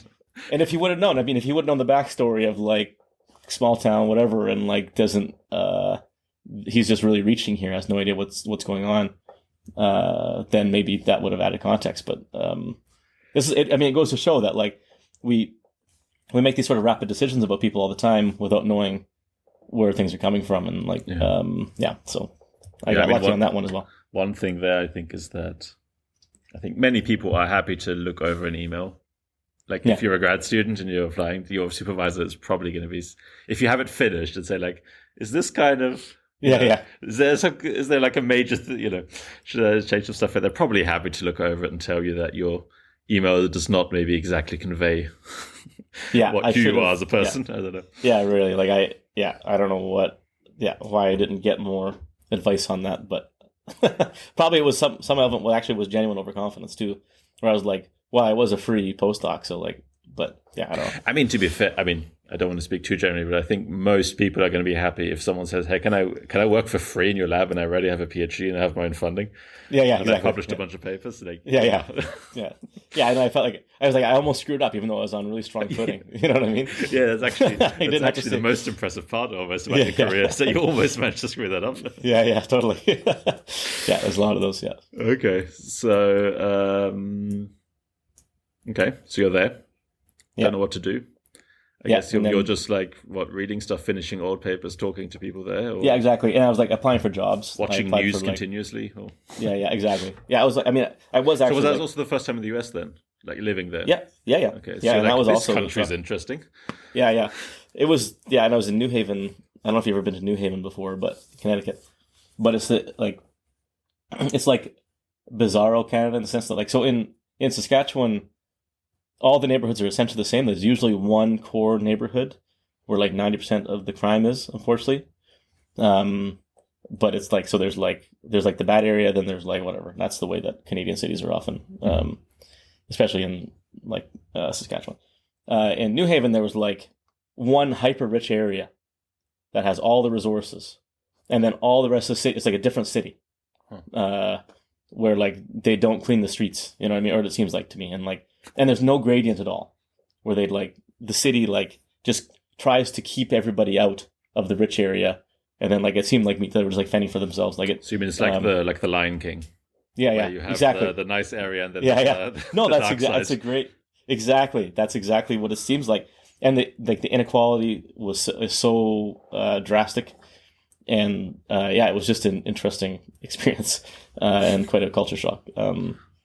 But I mean, we enjoyed it. We weren't there for a huge amount of time before I ended up getting the job in Canada and then moving back and having healthcare again. But Okay. Maybe since we'll be talking about actual content now, or moving towards it at least. 1 hour in.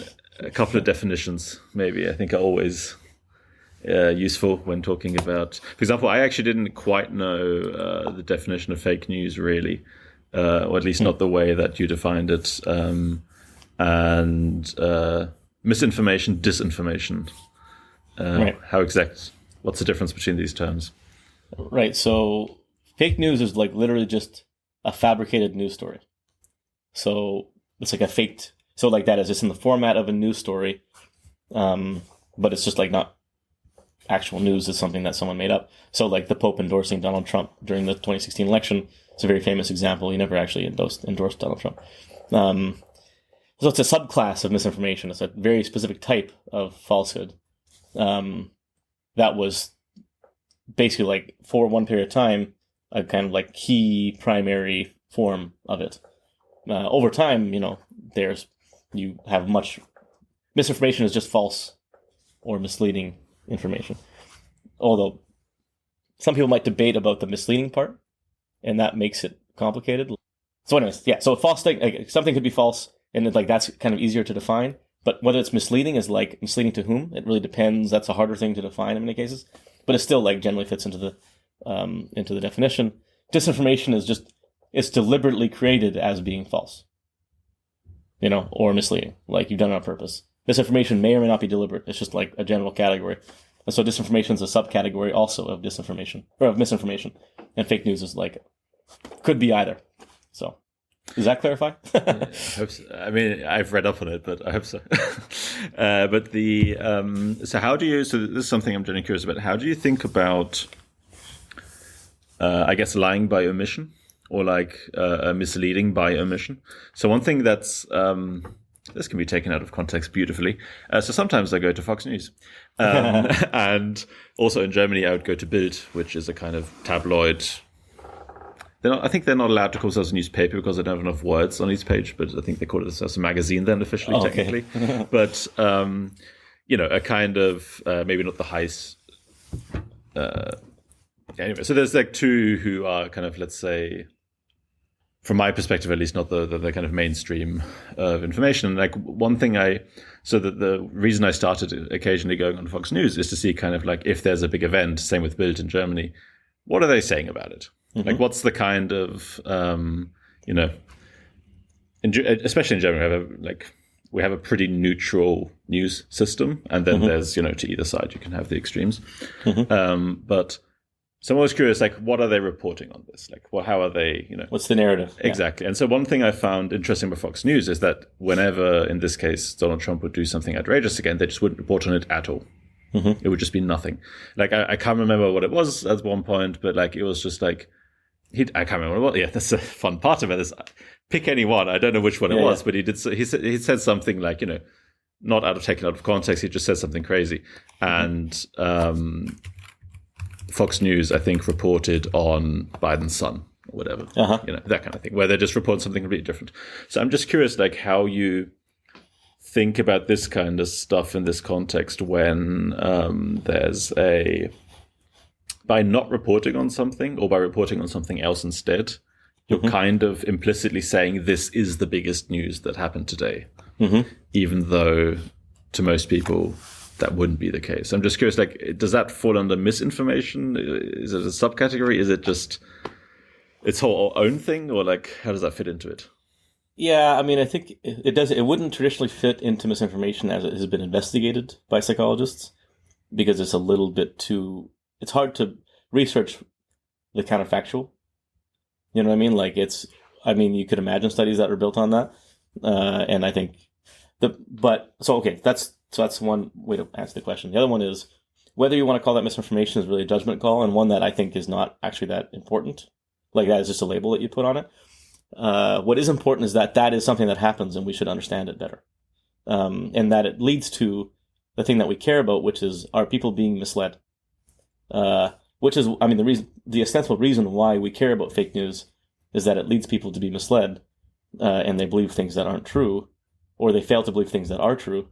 But not reporting on something that happens because it isn't consistent with the political narrative, that serves a similar purpose. It's just, I mean, it's a different sort of thing, and you might expect it might not be that there's this underlying, the same psychology that really explains why someone falls for fake news may not be entirely applicable to like not realizing what's not there, because that's a much more difficult problem to solve.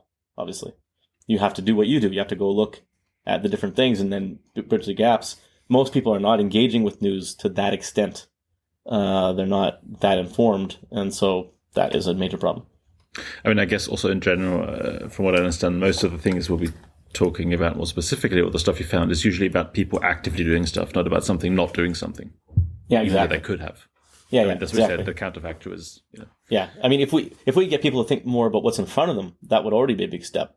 But to think more not only about what's in front of them, but what is not in front of them, that's it's difficult. By the way, I looked up. I was curious about this myself, so I went on Fox News right now, and I was looking to see if there's any mention of Trump saying, because he was asked if he would go to the crash site, and he said, "What, like in the water? Should I go swimming or whatever?" And like a totally egregious comment. If Obama had said something like that, this was front page news for Fox. But I mean, for context, today is the 31st of January, so there was what was it? A plane crashed into a helicopter, right? In somewhere in the US, I don't know where. In DC, yeah. In Washington. Okay, in Washington, okay.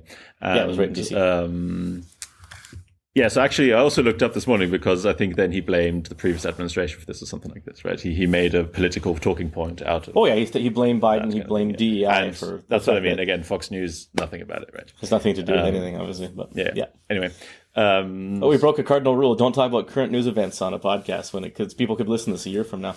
But anyway. Well, I mean, this is a bit of a problem with your research, right? I mean, it's a lot of this is has to use specific moments, right? To illustrate, exactly. Sorry, future podcast listener.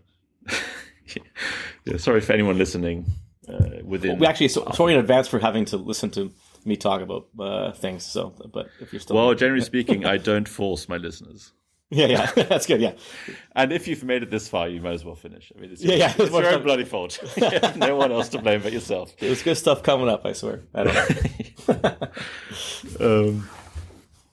So, I mean, I guess one interesting thing about, a coincidence of biography of yours is that once you started working on this, social media became a bigger influence than it's ever been before.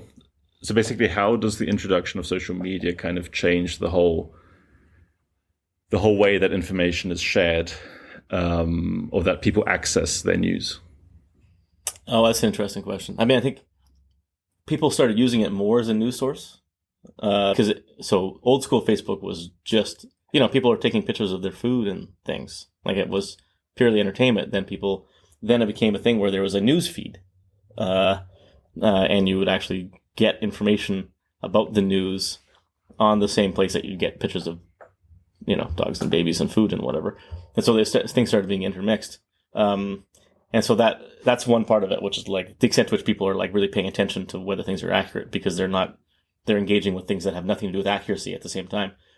But then also it was like sharing news and being reinforced socially for it, which is like you share a story and people like and comment on it, and like you get rewarded for sharing stuff for sharing information that is like important or whatever. That changes sort of like both like how people interact with it, but also the way that news is reported, like what the headlines are. They need to make sure that people click on the headline to read the story, and so that you have to have a headline that like works for that, and that's like different than like reporting the news at 6:00 when everybody's tuning in. You just have to say it. You know what I mean? So that changes a lot of dynamics, and we're seeing the repercussions of it, I think. Yeah, it's very different from 30, 40 years ago. There was just like the main news thing once a day, and then that was it. Yeah, and I think the biggest thing is like there was a shared reality there, which was like, this is the news, these are the events, not with the spin or whatever, just like this is what's happening. And then people kind of were in the same world together.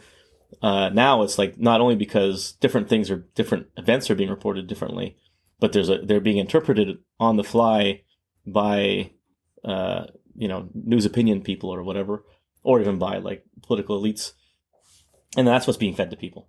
And then one way I like to talk about this is like, imagine if you grew up in a house where Fox News was on in the background all the time, and like you don't care about politics, like you actually maybe dislike politics, but it's just always there.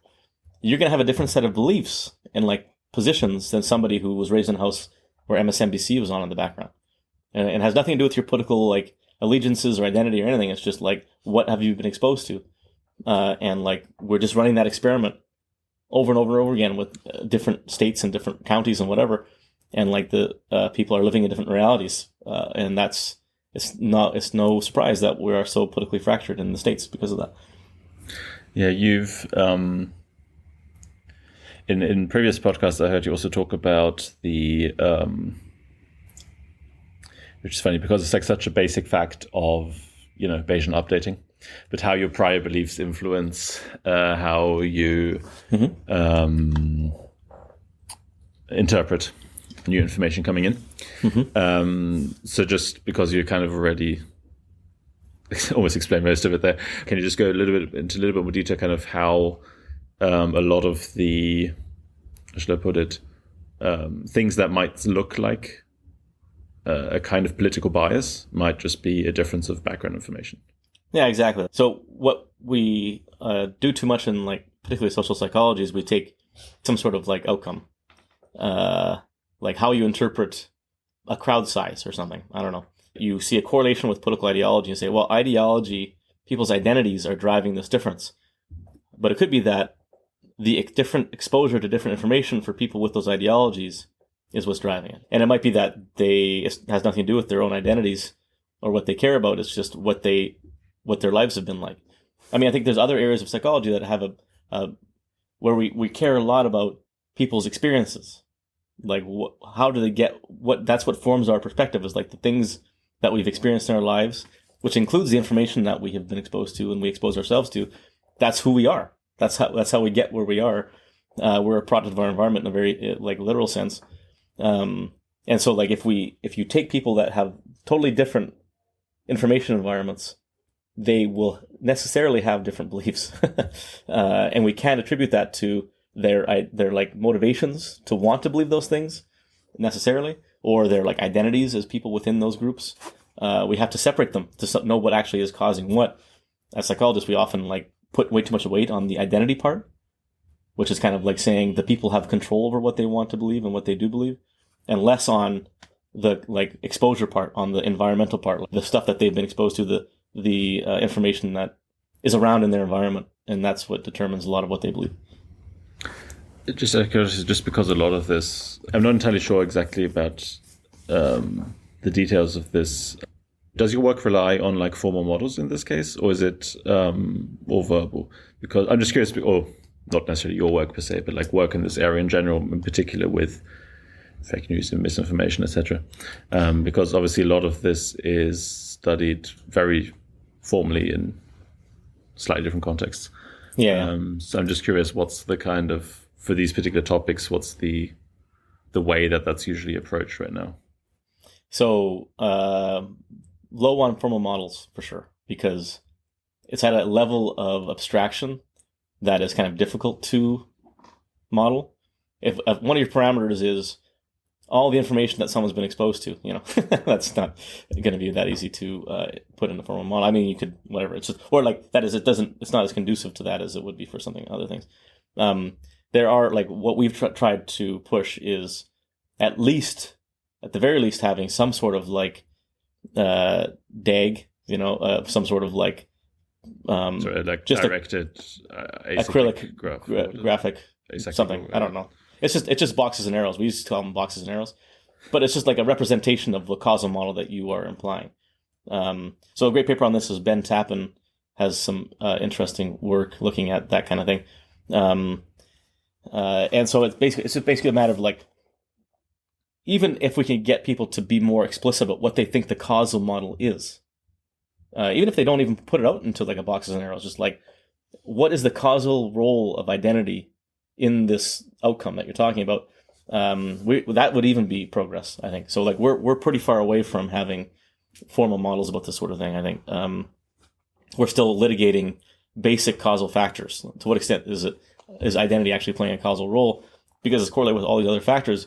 We need to get people just to even measure these other things, information exposure, whatever it might be. Priors, like in many cases, when you're looking at like, so for example, you might do an experiment where you have like, you change the target as a Democrat or Republican and you're getting information from them.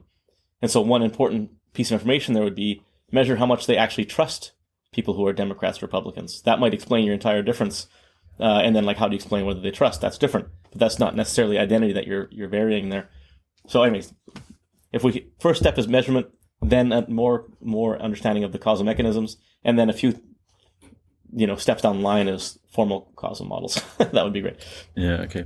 And yeah, I mean, as you said, the problem is, I'm assuming that identity is correlated with Yeah. it's just not just a Yeah, it's it's exactly, and it's like really messy. Yeah. It's just these are messy. It's not an easy problem to solve. Yeah. So I should be clear about that too. But yeah. Sorry, I just realized whilst you were talking, I don't know how I didn't notice this before, but your T-shirt is Starry Night by Van Gogh with dinosaurs. Yeah, exactly. It's I didn't realize there was a dinosaur in the middle of it. Yeah, it's pretty cool, right? My wife got me that. Just for a second, I was like, "Wait, is that a dinosaur?" Yeah, okay. Yeah. It throws people off. Anyway, so one thing I'm really curious about, because there's a couple of factors that I guess make the real life kind of reporting of news tricky, as you said, because lots of people are trying to make money on the internet through clicks or whatever, right? So that's a whole thing. But I guess the way I understand it, you mainly study how quote unquote normal people, so people who aren't necessarily earning money through this, how they are sharing information on the internet and on social media. I'm curious about one thing, because I think I shared misinformation once, in a kind of very specific moment, and I'm curious kind of what your general take is on this, and because it's probably in some sense, I mean, I don't use social media, so for me it was only this one clear case, but I'm curious kind of how that matches up with the research you've done and read about. So this was, so I have a weird tendency for living in cities when there are terrorist attacks in them. Okay. Such a coincidence. Couple of times. Some people might be questioning your presence. Yeah, exactly. There haven't been that many in Europe, I guess, but if, then there's a solid chance I'm around. Anyway, so one of them was the second terrorist attacks in Paris in 2015, I believe. So not the one where not the Charlie Hebdo one with the satirists, but the second one around Paris in the Bataclan nightclub. I think that was the biggest one. And so for me, this was a particularly salient one because so there was a football game, Germany versus France. I actually almost got tickets to it, but I just couldn't afford it. And they initially planned to do something in the stadium, but they couldn't get in, basically. So they then ended up doing a lot of stuff around it. And so basically, as you know, the news was just coming in that all these terrorist attacks were happening across Paris. And I remember, so in our WhatsApp group from the people who were in our masters, I remember, so I saw somewhere on Twitter that someone said oh no, now they've spread to the, I can't remember what it was, Champs-Élysées, or so one of the big touristy kind of things, right?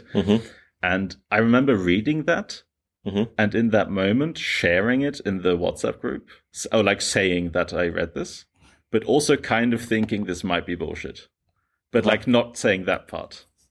And it was this really weird, emotional thing of number one, obviously trying to warn people to not get shot, but at the same time, it's really weird. It was almost again, not I wasn't thinking about this consciously, but almost a glee in sharing bad news, in saying something that horrible that happened almost, and somehow again, not enjoying it, but somehow there was this. In being able to bring that bad news, there was something weird in that I feel might have also made me share this information, even though I had no idea whether it was true or not, or it was false.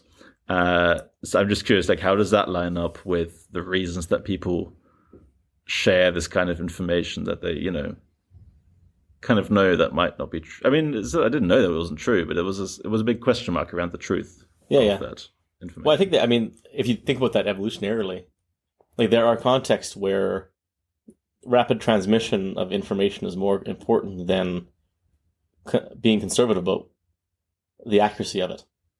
So, if you in a context like that where it's better to be safe than sorry, if there's an ongoing kind of threat to safety, you don't it's. The simple example is something comes out of the bush.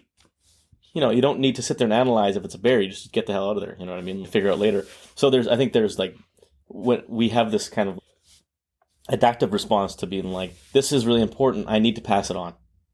I don't know if it's true or not. Let's just, the problem is that if you scale that on social media, then it is very much not adaptive. It creates confusion and at the societal level. Yeah, at the societal level. And even though it's perfectly reasonable for each individual person to be pass this on, that rumors and especially in ongoing events, you really want accurate information. And because we can't communicate, there's everyone's connected. If only the people who had accurate information you would still get lots of information. You still would be able to determine very rapidly if it's a bear coming out. We have a system essentially to detect the bears, but we're not using it because everyone's just it's a bear, and then we run away. But it's like 90% of the time it's not a bear. So it makes sense. But it's like that like initial kind of emotional response will lead you to make the rapid decision, and at scale, that's a problem. Okay, so again, like an evolutionary mechanism not designed for the current environment in which we operate most of the time. I would say it's fair to say we did not evolve to understand social media. Yeah. Okay, so why do people share stuff on social media? I mean, so for example, I think you have this interesting finding that people say accuracy is super important, but then that's not the main criterion they consider. Exactly. I mean, there's lots of things. Mostly, it's like we've only been able to answer this at a kind of vague level because sorry, I have to interrupt briefly. One thing that has always bugged me about this, and I could never find it out. I'm assuming when you say share, you mean share without criticizing it in a way, right? You mean like sharing in a neutral, positive way, or and mostly what we're looking at, and especially in the real data studies, are sharing like retweets without comments. Yeah. In the studies, there's never. I mean, we don't really specify in the like hypothetical case, but like 99% of sharing is that, anyways. Or it's quite a. Yeah, it's always been this point where like I've never heard you say that. I always assumed that was the case because otherwise the whole thing doesn't make sense. But okay, sorry. Yeah, it's just a small fraction of it. Yeah. So we can only answer that question at a kind of like broad level because. I mean, at a specific level, like people share things for any number of different specific reasons. And most of the time it's not because they think it's true, unfortunately, but they think it's, one thing that captures a lot of it is it important? Does it seem like something that people need to know, especially when it comes to news? Like, that's what news means. Is it news to people? Is it something that they should know about because it's relevant to them? And like, the way that, just think about the nature of news itself is like, it's assumed that everything is true that you get from the news. Like it otherwise is not news. Just literally is like, it has to be true for it to be news. And so we're sharing it as if it is true. It's like, this is something that you need to know about. But sometimes it's rumor or it's just made up or whatever, right? And also like things that, obviously the things that grab attention will be more likely to be shared. It's not really the reason to be shared, but that's the first step. It has to grab your attention and it has to seem important. And then like, is true is like, somewhere down the list. And then even the more thoughtful people would be like, if I share this, what will people think about it? And like, there's some element, like there's these models of kind of reinforcement learning that relate to kind of social media sharing, which is like, they share the things that were reinforced in the past. People like this sort of thing, etc. Yeah, that must be a weird value function because I guess there's lots of different ways in which you can be positively or negatively reinforced on social media. Yeah. And like, Yeah, but the problem is that there is so little negative reinforcement. I mean, people think this. It's because like there's this narrative about social media where it's like, oh, people are trolling or like, and John Haidt will talk about like self-censorship because of people like piling on to others, and that's true for people that have a huge amount of following, like John Haidt. But the vast majority of cases, if you share something crazy on Facebook, what happens usually is nothing, or like maybe you get like the 4 people who agree with you will like it. But people aren't going to disagree. Like, that would be rude. And, like, you don't want to get into a fight on Facebook. It's kind of, like, embarrassing almost. And so for the person that's sharing it, that feels like agreement to them. You know what I mean? Like, it doesn't certainly feel like disagreement, even though 100 people looked at that and were like, no thanks. Don't like that. And they don't like it. You don't see the not likes. You only see the likes. Yeah, I guess it's easier to click like. I mean, they also, like, depends, I guess, on the platform. But, like, Twitter or whatever, or Blue Sky or... I guess, or even YouTube now doesn't, at least publicly, have a dislike function, right? Yeah. And it's much more of a. So number one, I guess it's more of a step. Yeah. You have to put a lot more effort and be a lot more confrontational to disagree with something than to just let it slide or positively reinforce it. Yeah, which people don't do. They don't really do that. I mean, that's why I guess companies do it. Reinforcing to do stuff. Exactly. You don't want to like get people not to post things. That's the business model. Yeah. But how? Maybe just briefly. You mentioned very briefly the accuracy aspect, and I guess that was the big paper with which we kind of started this whole conversation. Mm-hmm. So, what are the how does reminding people of accuracy? I mean, what is the effect, and also how big is it? Because I think you said it's not huge, but yeah, it's not huge, and it really kind of depends on the sort of context. Like we've done field experiments, like some version, like in that Nature paper, we have a Twitter experiment where we created all these bots that are cooking bots, kind of neutral, and they followed people on Twitter. When you follow someone on Twitter, you can DM them if they follow you back, right? And so we sent like in stages, like messages to people at different times to like, so because it's like actual randomized control trial. This message about accuracy, like, hey, do you think this headline's accurate? Super random message to get from a cooking bot. Most people ignored it, obviously, but it's just the idea you have to get the idea of accuracy in their head. And people shared less like low quality news stuff in 24 hours after the tweet. We also, in a recent paper, we have like an ad campaign, just like we made a bunch of ads, just like reminding people about accuracy. So they're like our estimated effect, if you like, with some assumptions, is like maybe a 6% reduction in low quality news. If you ask people directly in experiment, 10, 15% decrease in sharing of misinformation. You can do other versions of the experiment that are much more extreme. Like if you ask people if you give them like a news headline and ask one condition, hey, would you share this? That's the control. The other condition's asked, hey, do you think this is true? Or do you think it's accurate? And then ask them, would you share it? If you do that, you get like a 50% reduction in the sharing of false content. So like it really depends how you're implementing it and like what you're doing. Right. But yeah. I mean, it is interesting because the one question in general I had was like, are social media companies at all interested in your research? Like, how are they reaching out to you or whatever?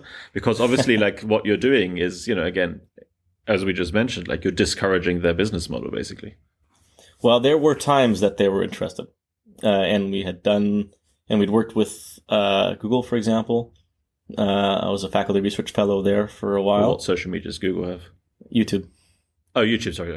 Yeah, and Google Chrome, actually. Like, you could, in theory, have accuracy reminders on Google Chrome. Oh, okay, that's okay. Not in a social media setting, but just search, in general. Yeah, exactly. Okay. Yeah, exactly. I see. And then Facebook, there's some discussions with Facebook and that kind of stuff. Unfortunately, things have now gone entirely in the opposite direction for that. Facebook recently, removed third-party fact-checking. They are not, I think they're pretty far away from implementing like simple little nudges to get people to think more about accuracy there. So we have lost the era, I think, in that case. So yeah, I mean, we started doing that work years ago, and we have not really seen any serious uptake of it. I think part of the problem is that, so if you ask people about this tactic of like just reminding about accuracy, like users are fine with it. They think it's a good idea. They care about accuracy. But like the powers to be or think it's kind of like too social engineering-y, I guess, or like they don't want to be nudging. It's not really a nudge because you're not changing the architecture at all, but it sort of is. It sort of isn't. Well, you're changing the saliency of certain aspects. Yeah, exactly. So yeah, but that's but that's not different than like any change the algorithm would do. As a social media company, like you are inherently impacting the thoughts that people are having by showing them different things. And so like, why not show them something that they would want to see that encourages accuracy and the truth? But for them, they feel like that's putting their thumb on the scale too much, so, I mean, so like you could see the argument for it, but they're not, we're moving away from that as being a possibility even more than we had in the past. Okay. I mean, I guess you don't do plans, but what are you doing instead then? It's not like that was your main thing, but yeah, it was just I'm just idea, curious because I guess you are doing applied research, right? Like, how can you improve this stuff? So, like, what solutions are, I guess, taking large ad campaigns out? I mean, they would be very happy, the social media companies, if you took ads on the platform. But we're not gonna pay, exactly. We need to partner. Like, it's not a good scalable way to do it, and ads are like not the best way to deliver the treatments. Like, people don't pay attention to ads. Way better to have like interstitials or something else. But well, I mean, I don't know. We came with the idea because we thought it was scientifically interesting and like could be used. But like we aren't setting out with the goal of like, okay, now what policy should we test so that they can implement it? Because we cannot chase that dragon because we can't. There's no guarantees they'll ever listen to us, and obviously as those happen, they in the likely scenarios that they won't anyways. But we are doing other things that are like other ways to deal with the problem. So one of our recent papers is using AI to help debunk things. So one of the problems is like, so fact checking is by far the most common way to deal with misinformation. Like someone says something false, you tell them the thing that's true instead, and that does to some extent does work. You know what I mean? Like it's just like it works in the sense that people will pay attention to information, and if you give them accurate information, they'll have more accurate beliefs, and that's good. But there's this idea that like it doesn't work as well as you want it to, basically, like because it's hard to match the fact check with what people actually believe. Often we don't know what they saw, if they saw the falsehood or not, etc. And so we can use artificial intelligence to actually give people like personalized, critical counter evidence that will counteract the specific false beliefs that people have. And so we tested this using conspiracy theories, which almost everybody would think that like if you fall down the conspiratorial rabbit hole, there's like no getting out of that. And I've said this in interviews like many times. People always ask like, okay, well, how do you get people who believe this crazy conspiracy to not to believe it? And I'm like, well, that you can't really do that. We're in trouble. But what we showed is you can actually do it. And how we did this experiment was we gave people who believed conspiracies explained in their own words a conspiracy that they believed in. And they gave us the reasons why they believed in it. Of course, we didn't say conspiracy. We said like secret plot, we use air quotes around conspiracies, but we define it and people say what they think. So they might think the moon landing is a hoax or 9/11 is an inside job or whatever. And they give us reasons. Then we have an AI. In this case, it was ChatGPT-4 Turbo. We give them what they said and we say, persuade them, give them counter evidence to persuade them not to believe this thing. And then it does like a super thorough, it debunks every single possible thing that they could come up with. It has access to the entire internet. Like it's got all the counter arguments and it hits every single thing that people say one by one. Nope. And it has a giant effect. Like the effect size, the D is like a standard deviation of 1. In some cases, it's like people's certainty about the conspiracy that they believed in coming in decreases like by 20%. Another way to put it is 25% of the people who believed a conspiracy didn't believe it after the conversation. And not only is it a big effect, but we asked them 2 months later, and not only is there still an effect, it does not decay. People still didn't believe it at the same level after that time. So the whole point of this is that it is the case that giving people good evidence has an impact on their beliefs. And we just have to find ways to do that in more scalable ways and better ways. Yeah. Yeah. I mean, so we're running out of time, but just a kind of quick follow-up question on that.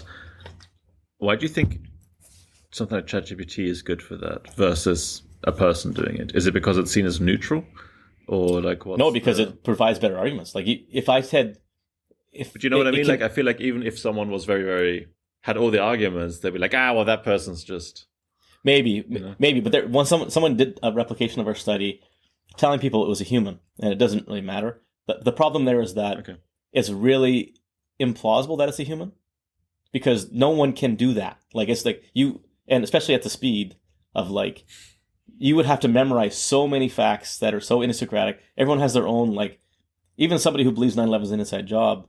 Like one example is the person cited as evidence, Bush's reaction to it. It's like the way he reacted, he should have reacted in a more emotional kind of drastic way if he didn't know about it. And then like what the AI described as like, well, like maybe, but like he didn't want people to panic. That's the kind of like standard way that people would do that sort of thing. It gives a counter argument. I mean, maybe you could come up with that, but like I would have never thought about that as something to research. Or like the like temperatures that steel melts, and like all that carrying capacity of all this stuff. Like you really need really specific evidence, and it's really good at that. Another version, we also did a version of the experiment where we told it, we did all these different conditions where we said, okay, like we told people explicitly the AI is going to try to persuade you not to believe it. Or we told the AI, only use facts, but don't be persuasive. We told people that like, try to debate the AI, try to beat it in the argument, all these different things. None of those things mattered. The only thing that decreased the effect is if we told the AI, don't provide counter evidence, but be persuasive. If you remove the counter evidence, the AI is not effective at all. So it's not that people are just deferring to it. It needs to provide good arguments.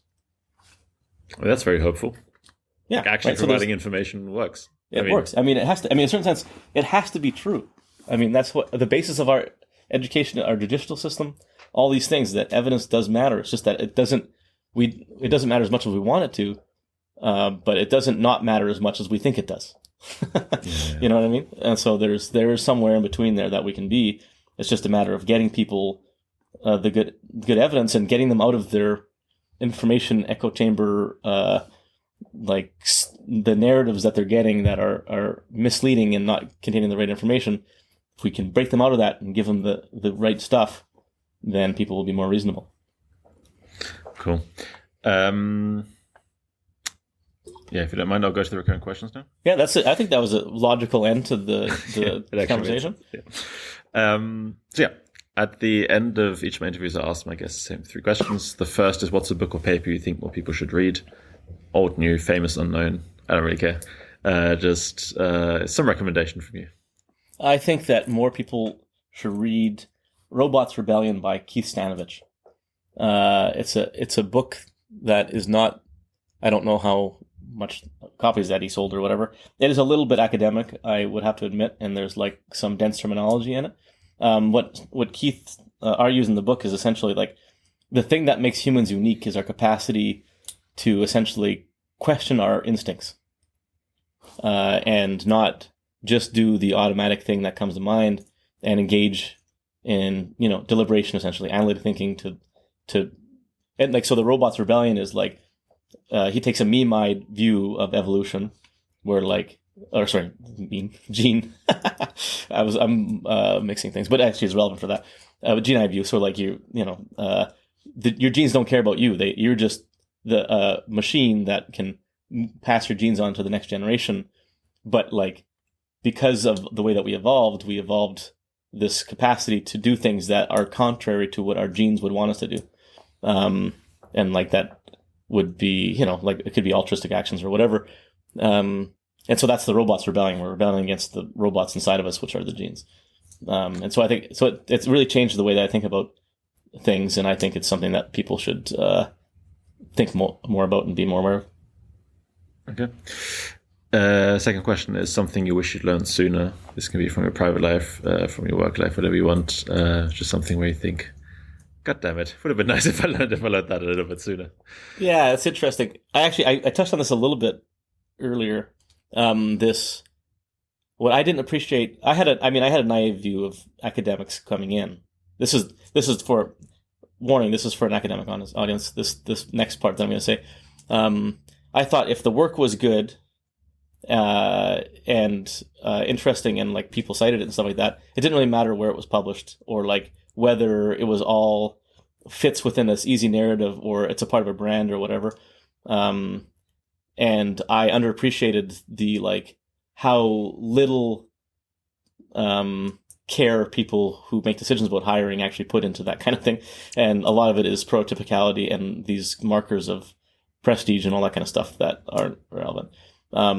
So I don't know exactly I don't know that I want to encourage people to like be more careerists in the way that they think about things, but maybe be less naive about it would be good. And to like think about who is being hired in the jobs that you want and what it looks like for them and what it looks like for you and how to bridge that gap maybe would be one way, tangible advice.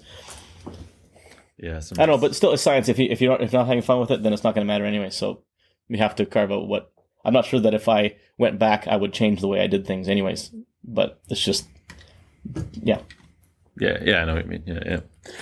Final question is maybe this is it, but any advice for PhD students or postdocs or people kind of on that border maybe? Anything you'd like to give? I don't know whether I still count as it now, but anything you'd like to give us on the way? Yeah, it's a good question. You still have to, my advice for postdocs is really enjoy yourself because that's the best. The hard part about the postdoc obviously is you don't know what comes next.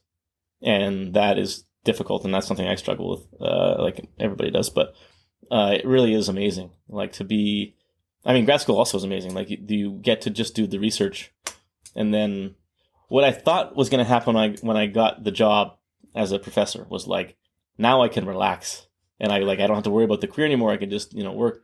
But now I have to worry about the careers of all my trainees. You know what I mean? And it's not as much as I worried about for myself. But like collectively, it's like at least as much. So you never have to stop worrying about that. So unfortunately, that is a kind of concern as you go through. But the freedom that you have as a grad student postdoc is just spectacular. And like I wish I could go back to like the time where everything was open and I was just searching out ideas and all that kind of stuff. I think back very fondly on those days. Now I'm plugged into. I have I have just lots of responsibilities, and I don't get to be as ephemeral about it as I used to be. Yeah, I guess it's a weird system where you make it to the next step, and then you just add other people's worries on top of your own. Yeah. But I don't want to complain. I have a good paying job, and I have job security, and everything's great. So it's great, but that's one part of missing out. Okay. Yeah, I mean, anyway, the emphasis was enjoying yourself as a postdoc. Yeah, exactly. Not worrying as a PI. Yeah, exactly. Okay, great. Well, thank you very much. I think initially when I invited you, I think I said I wanted to talk specifically about the cognition of misinformation, and we kind of didn't. But that was my structuring. But thank you very much. Yeah, my pleasure.